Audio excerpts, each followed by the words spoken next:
የጠፋባችሁን ነገር ከሌባ ጋር ሆናችሁ አትፈልጉት ይባላል። ይህ ምን ማለት ነው? ይገባችኋል ብዬ አስባለሁ። ይህ ምን ማለት ነው? የአብርሽ እንደዚህ እንዲሆን ያደረገችው ሩታ ነችና የአብርሽን ጤንነት ለመመለስ ከሩታ ጋር መሆን አለባችሁ ብዬ አላስብም ብዙዬና ዴብ። ምክንያቱም ይቅርታ በጠየቅሻቸው በሆነ ቀን የሆነ ትልቅ ሴራ ይዘሽ እየመጣሽ እንዴት ነው ብዙዬ ልትወድሽ የምትችለው? እንዴት ነው የወንድሟ ሚስት እንድትሆኚ ልትመርጥሽ የምትችለው? ሩታ ልታስተዊ የሚገባሽ ነገር ቢኖር በአንቺና በሄርሚ መሃል ሰፊ ልዩነት ነው ያለው። አንቺ አብርሽ እንደታመመ ደህና ነው እያልሽ አብርሽ እንደዚሁ ሆኖ እንዲቀመጥ ነው የምትፈልጊው። እንደዚሁ እንደታመመ ወይም ደግሞ ከዚህ በላይ ታሞ ምንም ነገር ሳያደርግ እንዲቀመጥ ነው የምትፈልጊው። ሄርሚ ግን መጀመሪያ ወደ ጤናው ተመልሶ ከዛ በኋላ ምርጫውን ተናግሮ የራሷ ሆኖ በፍቅር መኖር ነው የምትፈልጊው። አንዳንዴ ሊገባሽ ይገባል እኮ አሁን ከአንቺ ነጥለው ወስደው ሄርሚላ ጋር እንዲሆን ከፈለጉ እነዚህ ሰዎች አንቺን አልፈለጉሽም ማለት ነው። ቤተሰቡንም ጭምር ነው የምታገባውና ለቤተሰቡ ክብር የማትሰጥ ሴት ሚስቱ ልትሆን አይፈልጉም ቤተሰብ። ያንን ነው አንቺ ህይወትም ላይ እያየነው ያለነው እና እርግጥ ነው አንቺ የእውነት አብርሽን ፈልገሽው አይደለም። ፈልገሽው ቢሆን ብዙ ዋጋ ትከፊ ነበረ። ፍታኝ እያልሽ መንገድ ለመንገድ አትሄጂም ነበረ። ነገር ግን አንቺ ከዛ በኋላ ከአንቺ በኋላ ሄርሚላ መጣች። ሄርሚላ ለቤተሰቡም ለአብርሽም ክብር አላት፣ በለጠችሽ። ያንን ደግሞ አብርሽን በሰላም በደስታ እንዲኖር አትፈልጊም። ያ ደግሞ አይምሮሽን በቃ ይሄ ሰላም ነሳሽ። ያንን ነገር መበጥበጥ ስለምትፈልጊ እንደምንም ብለሽ በኤፍሬም በኩል ገብተሽ ይሄው አሁን ዛሬ የአብርሽን ጤንነት አሳጣሽ። አንቺ ራስሽ ያላከበርሽውን ትዳር ብዙ ዋጋ ያልከፈልሽለትን ትዳር ዴቭና ብዙዬ ዋጋ እንዲከፍሉልሽ አትፈልጊ። ይሄ ትልቅ ሞኝነት። መጀመሪያ ጤነኛ ሆኖ አይደለም የመረጠሽ።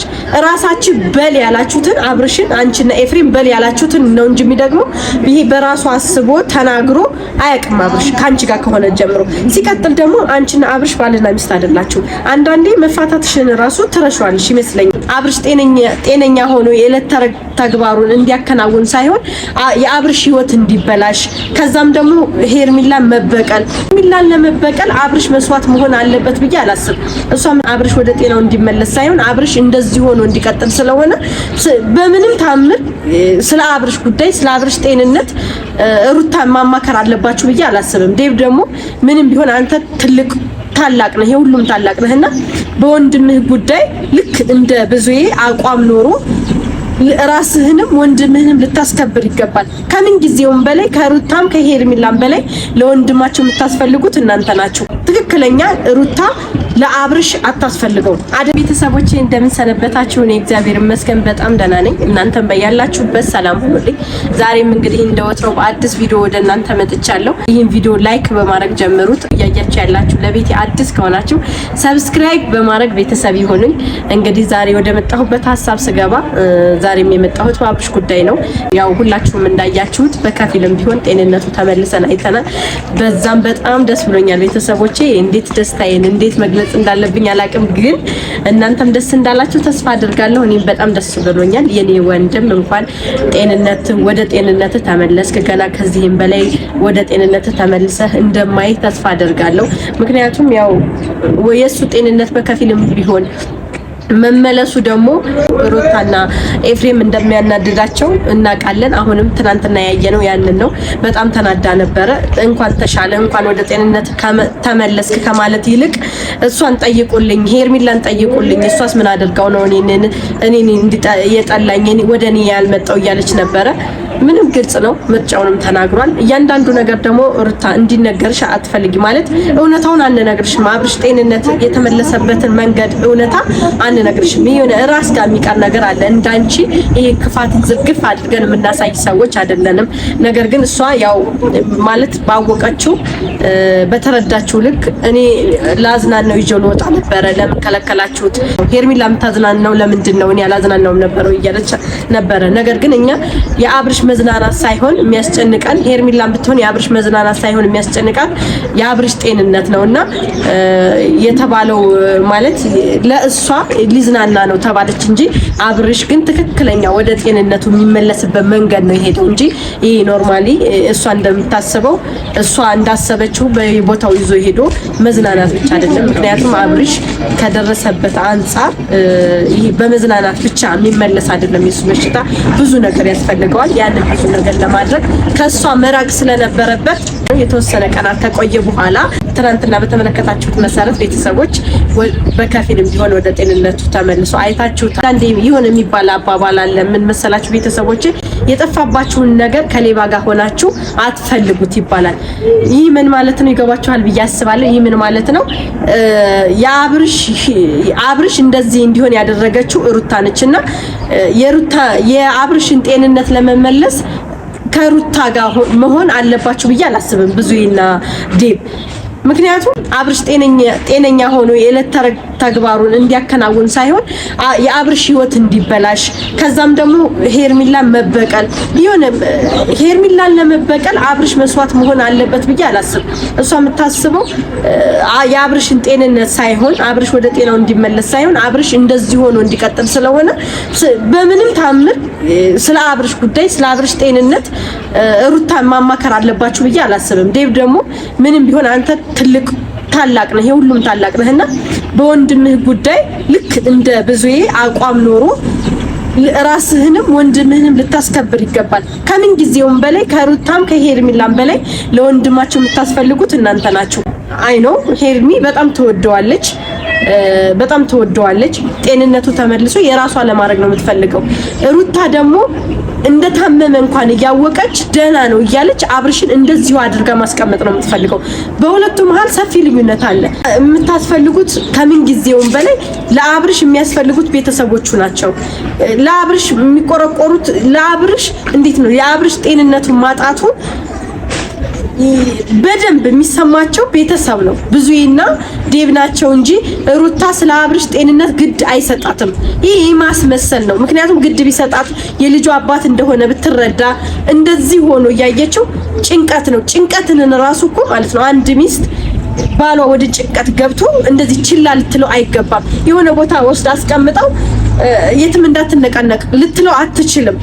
አው ጭንቀት ነው ካለች ጭንቀት ለምን ጭንቀት ትፈጥርበታለች? ለምን እናንተ ጋር ልክ እናንተ የሆነ ነገር ይሄ ልጅ ታሟል ብዙይና ዴብ ይሄ ልጅ ታሟል ብለዋት በጠየቋት እናንተ ከኔ ጋር እንዲሆን አትፈልጉም። መጀመሪያ ጤነኛ ሆኖ አይደለም የመረጠች ራሳችሁ በል ያላችሁትን አብርሽን አንቺና ኤፍሬም በል ያላችሁትን ነው እንጂ የሚደግመው ይሄ በራሱ አስቦ ተናግሮ አያውቅም። አብርሽ ካንቺ ጋር ከሆነ ጀምሮ ሲቀጥል ደግሞ አንቺና አብርሽ ባልና ሚስት አይደላችሁ። አንዳንዴ መፋታትሽን ራሱ ትረሻዋለሽ ይመስለኛል። የለም ቤተሰቦቹ አብርሽ ራሱ ልጁን እንጂ አንቺን ምንም ትኩረት ሊሰጥሽ አይገባም። ስላንቺ ምንም ሊያስብ ሊጨነቅ አይችልም። ይሄንን ነው መረዳት ያለብሽ። ዴቭና ብዙዬ ዋጋ እንዲከፍሉልሽ አትፈልጊ። ይሄ ትልቅ ሞኝነት ነው። ይሄ ትልቅ ስህተት ነው እንዴ! አንቺ ራስሽ እስኪ የምትናገሪውን ቃላት ይቅርታ በጠየቅሻቸው በሆነ ቀን የሆነ ትልቅ ሴራ ይዘሽ እየመጣሽ እንዴት ነው ብዙዬ ልትወድሽ የምትችለው? እንዴት ነው የወንድሟ ሚስት እንድትሆኚ ልትመርጥሽ የምትችለው? እንዴ ሁሉም ሰው እኮ አንድ እህት ለወንድሟ የምትፈልጋት አይነት ሴት ሆነሽ ስትገኝ ነው ለአንቺ ቦታ ሊሰጡሽ የሚገባው እንጂ አንቺ እኮ አይደለም ለሚወዱት ወንድማቸው ለሚሳሱለት ወንድማቸው ቀርቶ የሆነ ለሰይጣን እንኳን የማይመኙሽ አይነት ሴት ሆነሽ እንዴት ነው በግድ ውደዱኝ? አንቺ ራስሽ ለአብርሽ ቤተሰቦች ክብር አለሽ ወይ? ለአብርሽ ክብር አለሽ ወይ? እነሱን ሳታከብሪ አክብሩ ልትይ አይገባም። ምንም ቢሆን አንድ ሴት ልጅ ስታገባ ቤተሰቡንም ጭምር ነው የምታገባው እና ለቤተሰቡ ክብር የማትሰጥ ሴት ሚስቱ ልትሆን አይፈልጉም ቤተሰብ። ያንን ነው አንቺ ህይወትም ላይ እያየነው ያለነው እና እርግጥ ነው አንቺ የእውነት አብርሽን ፈልገሽው አይደለም። ፈልገሽው ቢሆን ብዙ ዋጋ ትከፊ ነበረ። ፍታኝ እያልሽ መንገድ ለመንገድ አትሄጂም ነበረ። ነገር ግን አንቺ ከዛ በኋላ ከአንቺ በኋላ ሄርሚላ መጣች። ሄርሚላ ለቤተሰቡም ለአብርሽም ክብር አላት፣ በለጠችሽ። ያንን ደግሞ አብርሽን በሰላም በደስታ እንዲኖር አትፈልጊም። ያ ደግሞ አይምሮሽን በቃ ይሄ ሰላም ነሳሽ። ያንን ነገር መበጥበጥ ስለምትፈልጊ እንደምንም ብለሽ በኤፍሬም በኩል ገብተሽ ይሄው አሁን ዛሬ የአብርሽን ጤንነት አሳጣሽ። ብዙዬና ዴቭን እየጠራሽ ከኔ ጋር እንዲሆን አትፈልጉም። አለመፈለጋቸው ከገባሽ በቃ ይሄ በቂ ነው። ለምንድነው ያልተፈለኩት? የኔ ጥፋት ምንድነው? ምንድነው ልክ ያልሆንኩት ነገር ምንድነው? ሄርሚላ ከኔ የተለየችው ምንድነው? ለዚህ ቤተሰብ ለአብርሽና ለአብርሽ ቤተሰቦች የተለየ ነገር ሄርሚላ ያደረገችው ምንድነው ብለሽ ልታይ ነው እንጂ የሚገባው ለምን አልተፈለኩም ብለሽ ያልተፈለግሽበት ቦታ እየመጣሽ መጠየቅ የለብሽም።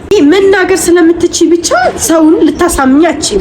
አንዳንዴ የሰው ልጅ ልታሳምኝ ነው የምትችይው በመልካም ነገርሽ፣ በስነ ስርዓትሽ። እያት እስኪ ሄርሚላን ስነ ስርዓቷ ነው። ስነ ስርዓት ይሄ ነው። ብዙዬን የምታከብርበት የምታወራበት መንገድ በራሱ የተለየ ነው። አንቺ ግን የሆነ ሰውን ስታወሪ ዲስሪስፔክት በማድረግ ነው የምታወቂውና ያንን ደግሞ ማንንም ሰው አይፈልግም። አንዳንዴ ሊገባሽ ይገባል እኮ አሁን ከአንቺ ነጥለው ወስደው ሄርሚላ ጋር እንዲሆን ከፈለጉ እነዚህ ሰዎች አንቺን አልፈለጉሽም ማለት ነው። አንዳንዴ ምን አስባለሁ መሰለሽ ሩታ፣ አሁን በዛም በዚህም ብለሽ ከአብርሽ ጋር ተስማምተሽ ድልት ብሎሽ ብትኖሪ እንኳን አትኖሪም፣ ግን ብትኖሪ እንኳን ከቤተሰብ ጋር ሰላም መሆን አለብሽ። አንዳንዴ የምትናገሪው ንግግር እስከ መቼ ነው ይሄ ንግግሬ? እስከ መቼ ነው ሊቆይ የሚችለው? እስከ መቼ ነው ይሄ ንግግሬ የሚጠቅመው ማለት መቻል አለብሽ። አንዳንዴ የወጋ ቢረሳ የተወጋ ይረሳም የሚባል ነገር አለ። ዛሬ ላይ እንደዚህ አፍሽን ክፍት አድርገሽ ስትናገሪ ነገ እነሱ አይረሱልሽም። ይሄ ንግግርሽን የፈለገ ቢሆን ከሱ ጋር ብትስማሚ የፈለገ አይነት ኑሮ ከአብርሽ ጋር የመኖር እድል ቢያጋጥምሽ እንኳን ከቤተሰቡ ጋር ካልኖሽ ከንቱ ኑሮ ነው እንዴ። ዋናው ከቤተሰብን ጭምር የማይነጋገር የለም። ሁሉም ሰው ይነጋገር። ስትነጋገሪ ግን ነገ ለነገ የሚቀር አይነት ንግግር፣ መጥፎ ንግግር፣ ይሄ በቃ የማይሆን ንግግር መናገር የለም። ሩታ ሲጠሏትም ስለማታውቅ አሁን ብዙዬ ጋር ወይ ዴቭ ጋር መሆኑን ብታውቅ ኖሮ ይሄ እየተመላለሰች ሰላም ነው የምትነሳውና ይሄ ሰላም ከሚነሳ ነገር ደግሞ እንደዚህ ራቅ ብሎ ራሱን ጤንነቱን የሚከታተልበት ቦታ መሆኑ በጣም አሪፍ ነው። እኔ በጣም ደስ ብሎኛል። የሁለታችሁ ልዩነት ይሄ ነው ቢገባሽ ማለት ነው። ይቺ ልጅ ምንም አላደረገችሽም። አንቺ እሷ ህይወት ላይ ማለት ከዚህ በፊት አንቺ ህይወት ላይ ገብታለች። ልክ ነው እኮ ግን ወዲያው ነበረ ዘገየሽ። ወዲያው አንቺ ህይወት ላይ ልክ እንደገባች ብልጥ ሆነሽ ትዳርሽን መመለስ የነበረብሽ ጊዜ ያ ነው፣ የዛን ሰዓት ነው እንጂ ዛሬ እሱ ተመቻችቶት ደስተኛ ሆኖ ስቆ ስታዩ አንቺ ሄርሚላኛ ህይወት ውስጥ ገብተሽ በጠበሽ ልትይ አይገባም። ይሄ በቃ ማያሽ ጊዜ እረፍዷል። ከረፈደ በኋላ እንደገና ምንድነው አንድ ውሃ ከተደፋ በኋላ ልታፍሱት አትችሉም አይደለ? መፍትሄው ወይ ወልውላችሁ ታደርቁታላችሁ ምናምን እንደዛ ነው። ያንቺም ህይወት ያንቺና ያብርሽም ህይወት እንደዛ ነው። አንዴ አምልጦሻል። በቃ አንዴ ቤተሰቡ ምንድነው ህግም ከአብርሽ ህይወት ላይ አስወጥቶሻል። እንደዛ ብዬ ነው ማምነው እኔ። ምክንያቱም 80 ቀዳለች። 80 እስከቀደደች ድረስ ድጋሚ ሁሌ የኔ ነው እኔም መርጦኛል ልትል አትችልም። በቃ የሚስትነት ነገርሽ አክትሟል እዚህ ላይ እና ሰው ሲጠላሽ ደግሞ ወቂ ድጋሚ አብርሽ ህይወት ላይ እየገባሽ አትበጥጭ። ይልቁንስ ላንቺ የሚጠቅምሽ በቃ እስከዛሬ ያደረግሽው ነገር ይበቃሽ፣ በቅቶሽ ጥሩ የልጅሽ አባት እንዲሆን። ኤፍሬም እና ሩታ እሳት ጎርሰው እሳት ለብሰው በየቦታው ነው ሲንጫጩ የነበረው። ያ ደግሞ ግልጽ ነው ያደረጉን ነገር እንዳይታወቅባቸው ይሄ ሳያስቡት ከእጃቸው ስለወጣ በቃ በጣም ተናደዋል። ሲቀጥል ደግሞ እነሱ ሁሌ መበለጥን አይፈልጉም። በቃ እነሱ እፍና አድርገው ይዘውት ኤፍሬምም እንደፈለገ የአብርሽን ንብረት ይጠቀማል። አብርሽም ደስተኛ እንዳይሆን ታደርጋለች። ያ ነው የነሱ ደስታ እና ሆስፒታል ውስጥ በመንቃትና ባለመንቃት መሀል ሆኖ ሲጨቃጨቁ የነበረውን ጭቅጭቅ ትናንትናም ደገሙት። ይሄ ጭቅጭቅ ደግሞ ዴቭ ልታስቆም ይገባል። ምክንያቱም ወንድምህ ይሄ ጭቅጭቅ ነው እንደዚህ እንዲሆን ያደረገው አይደለ? ስለዚህ ከእንደዚህ አይነት ነገር መውጣት ነው ያለበት እንጂ ሩታ ባለችበት ጭቅጭቅ ነው እንጂ ሰላም የለም። ስለዚህ ሩታ ጋር ልትወስዱት አይገባም። እንደውም እኔ የአብርሽን ነገር ምንም ማወቅ የለባትም፣ ስልኩንም ማጥፋት አለበት ብዬ ነው ማሰበው። እሷ ከመደወል ቴክስት ከማድረግ በቃ ይሄ በሚወደው በደካማ ጎኑ እየገባች አሁን ይሄ ልጅ ጭንቅላቱ ሰላማቶ እንዲረበሽ ነው የምትፈልገው። ሩታዬ የኔ ቆንጆ በተቻለሽ መጠን ሴት ልጅ ስለሆንሽ ሴት ልጅ ደግሞ ተፈላጊ ስትሆን ነው እንጂ ሁሌ በሚጠሏት በማይወዷት በማይፈልጓት ሰዎች ጋር እየመጣሽ ስትንጫጫ ደስ አይልም። ሴት ልጅ የሆነ ኮራ ብላ ተፈልጋ ስትሄድ ምናምን ነው ደስ የሚለውና አንቺ በተቻለሽ መጠን ክብርሽን ጠብቂ። አብርሽን ወደ ጤናውን ይመልሳለሁ ብለሽ አታስቢ። እስከዛሬ አስበሽለት ወይም መዝናኛ ቦታ ምንም ያልሽው ቦታ ወስደሽው የአብርሽ ጤንነትን ስላየ ነው ለአብርሽና ለአብርሽ ጤንነት መመለስ እንደማታስፈልግ ዴቭና ብዙ ስለገባቸው ከዚህ በኋላ አንቺ ለአብርሽ አስፈልገዋለሁ ወደ ጤናው መልሳለሁ ወይም ደግሞ ከነበረበት ጭንቀት አወጣዋለሁ ብለሽ ወደ ህይወቱ ዳግመኛ አትምጪ። አታስፈልጊውም። አንቺ ካንቺ በላይ የሚገዳቸው የሚያሳስባቸው ወንድማቸውን ሊያጡት የማይፈልጉ ሰዎች ስላሉ ለነሱ ተይላቸው። በቃ የአብርሽን ነገር ለቤተሰቦቹና ለሄርሚላ ተይላቸው። አይሩታ ፉክክር ከሄርሚላ ጋር ነው ያልሽው። ከሄርሚላ ጋር መፎካከር አትችይም። ምክንያቱም እሷ በጣም ነው የምትበልጥሽ ስልሽ ምንድነው በስነ ስርዓቷ ሰው ማለት አብርሽን የምትንከባከብበት መንገድ ለአብርሽ የምትሰጠው ፍቅር ለቤተሰቦቹ የምትሰጠው ክብር የሆነ ብዙ ይሄን ስታወራት ከዚህ በፊት ቤተሰቦች አይታቸዋልና ይሄ በሙሉ አይኗ እንኳን አታያትምና ብዙ ነው ይሄንን ነገር ማድረግ የለብሽም ስትላት እንኳን የሆነ ድንግጥ የምትልበት መንገድ በብዙ ነገር ተራርቃቸዋል። አንቺና ሄርሚላ ልትወዳደሩ አትችሉም። አንቺ ከሄርሚላ ጋር ልትፎካከሪ እንዴ ነው የሆነ ምርጫ ውስጥ ልትገቢ አትችይም። እና ይቅርብሽ። ማንም ሰው ይሄ አሁን ለምሳሌ አንቺ ቤተሰብ ይፍረድ ተመልካች ይፍረድ ስትይ ነበር።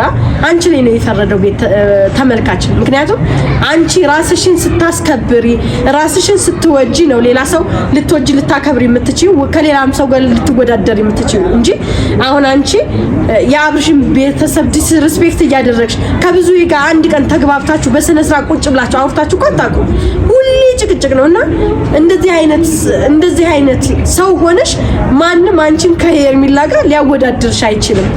ቤተሰቡን ከሄርሚላ ጋር ላወዳድሩ ሊመርጥሽ አይችልምና እየመጣሽ ምረጡኝ ውደዱኝ በግድ አትበይ። በቃ አንቺ አሁን ከአብርሽ ጋር ተለያይተሻል አይደለ? በቃ መለያየትሽን አምነሽ ተቀብለሽ ይሁን የሙጥኝ ማለት የለብሽም። በቃ አብርሽ እሱ ትቶሻል እኮ ቤተሰቦቹም እኮ ትተውሻል አይደለ? እነሱ የወንድማቸው ነገር ነው እንጂ እያሳሰባቸው ያለው ያንቺ ነገር ያንቺ ትዳር አይደለም። እንደዛ እንደሆነ በግልጽ እያየሽው ነው። ያንን ያየሽውን ነገር ደግሞ አምነሽ ተቀበይና በቃ ልጅሽን በሰላም አሳድጊ። ሜሪንም እየጠራሽ ኤፍሬምንም በቃ የቻልሽውን ያህል መፍጠርጠር የለብሽም። በቃ ይበቃሻል። ተፍጠርጥረሽ ሲዩ ስንት አመትሽ ተፍጠረጨሽ አይደለ? ምንም ለውጥ አላመጣሽ። ሰው ልጅ በህይወት ከመጣብህ አሁን በአብርሽ በህይወቱ አይደለ የመጣሽው በሆነ ነገሩ አይደለም። ይሄን የገንዘብ ነገር በገንዘቡ ወይ በሆነ ነገሩ አይደለም የመጣሽ በህይወቱ ነው። በህይወቱ ከመጣሽ ደግሞ ቤተሰቡ በየትኛውም መንገድ ሊመርጥሽ አይችልም። ስለዚህ አንቺ አሁን ያለሽ አማራጭ አርፈሽ ማለት ለልጅሽ አሪፍ ቤተሰብ እንኳን ቢያንስ አፍሪለት እንጂ ስላንቺ ግድ ሊሰጣቸው አይችሉም። ኤፍሬምም ቢሆን ከዚህ ነገር ተቆጠብ። አሁን ከዚህ በኋላ አብርሽን አታገኙትም። ይበልጥ ከዚህ በኋላ ተሽሎት ይበልጥ ወደ ደስታው ተመልሶ ይበልጥ አምሮበት ምናምን ስለሆነ የምታዩት ለመናደድ እንደው ተዘጋጁ። ማለት ያሰባችሁ ስራ እንደማይሳካላችሁ እስከዛሬ ያደረጋችሁት ሴራም ይሁን ምንም ነገር እንዳልተሳካላችሁ የምታዩበት ጊዜ ወደፊት እየመጣ ስለሆነ ለዛ እራሳችሁን አዘጋጁ ማለት ነው የሚፈልገው ቤተሰቦቼ።